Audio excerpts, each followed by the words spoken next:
जो उत्तर प्रदेश 2017 के पहले देश की बड़े राज्यों में बॉटम 3 इकोनॉमी में गिना जाता था, आज वह देश की टॉप 3 इकोनॉमी में वो यूपी मजबूती के साथ सबसे तेज इकोनॉमिक ग्रोथ के साथ आगे बढ़ रहा है। दिल्ली में आयोजित CII एनुअल बिजनेस समिट 2026 के मंच से मुख्यमंत्री योगी आदित्यनाथ ने ये बड़ा दावा किया, लेकिन सवाल ये है कि क्या वाकई में उत्तर प्रदेश की तस्वीर इतनी बदल चुकी है? क्या यूपी अब सिर्फ जनसंख्या वाला राज्य नहीं बल्कि इन्वेस्टमेंट डेस्टिनेशन भी बन चुका है? और सबसे बड़ा सवाल ये है कि जो लाखों करोड़ के इन्वेस्टमेंट एग्रीमेंट्स और ग्राउंड ब्रेकिंग सेरेमनीज दिखाई जाती हैं, क्या उनका असर जमीन पर भी दिख रहा है?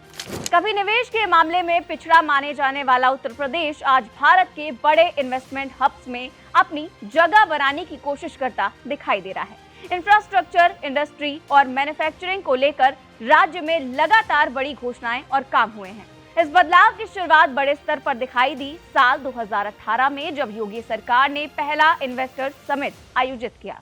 इस समिट में करीब 4,28,000 करोड़ रुपए के इन्वेस्टमेंट प्रपोजल सामने आए। इसके बाद ग्राउंड ब्रेकिंग सेरेमनी के जरिए कई प्रोजेक्ट्स की शुरुआत हुई, लेकिन सबसे ज्यादा चर्चा हुई 2023 में, जब लखनऊ में आयोजित हुआ UP global investor summit 2023।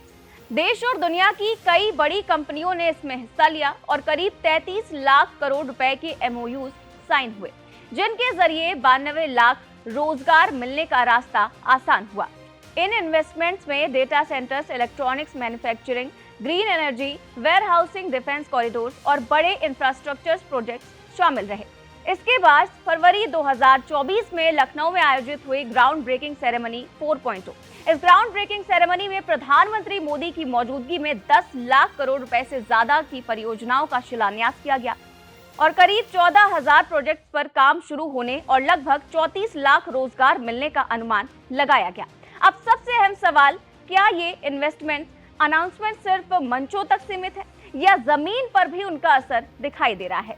Noida और ग्रेटर नोएडा में डेटा सेंटर प्रोजेक्ट्स तेजी से बढ़ते दिखाई दे रहे हैं। वहीं लखनऊ, झांसी, कानपुर और आगरा, अलीगढ़, चित्रकूट में डिफेंस कॉरिडोर्स पर काम शुरू हो चुका है। इसके साथ ही Purvanchal expressway, Ganga expressway, Agra Lucknow expressway, Gorakhpur link expressway के जरिए यूपी ने देश के 60% एक्सप्रेसवे नेटवर्क तैयार किए हैं। इसके आसपास इंडस्ट्रियल कॉरिडोर्स ने भी उत्तर प्रदेश को निवेश के लिए ज्यादा आकर्षक बनाया है। इसके साथ ही जेवर इंटरनेशनल एयरपोर्ट और RRTS जैसे प्रोजेक्ट्स भी निवेश के लिए बड़ी अहम भूमिका निभा रहे हैं। इसका मतलब है कि उत्तर प्रदेश अब इन्वेस्टमेंट रेस में पीछे खड़ा राज्य नहीं दिखना चाहता। यूपी में अभी तक योगी सरकार में 50 लाख करोड़ रुपए से ज्यादा के निजी निवेश प्रस्ताव मिल चुके हैं, जिनके जरिए 1 करोड़ 10 लाख रोजगार मिलने का दावा भी सरकार कर रही है।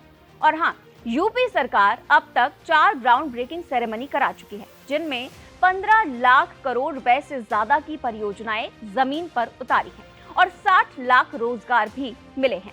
आज यूपी खुद को एक मैन्युफैक्चरिंग, इंफ्रास्ट्रक्चर और इंडस्ट्रियल पावर हाउस के तौर पर पेश कर रहा है और सबसे बड़ी जीत यूपी ने MSME सेक्टर में दर्ज की है, जहां 96 लाख MSME यूनिट्स 3 करोड़ से ज्यादा लोगों को रोजगार दे रही हैं।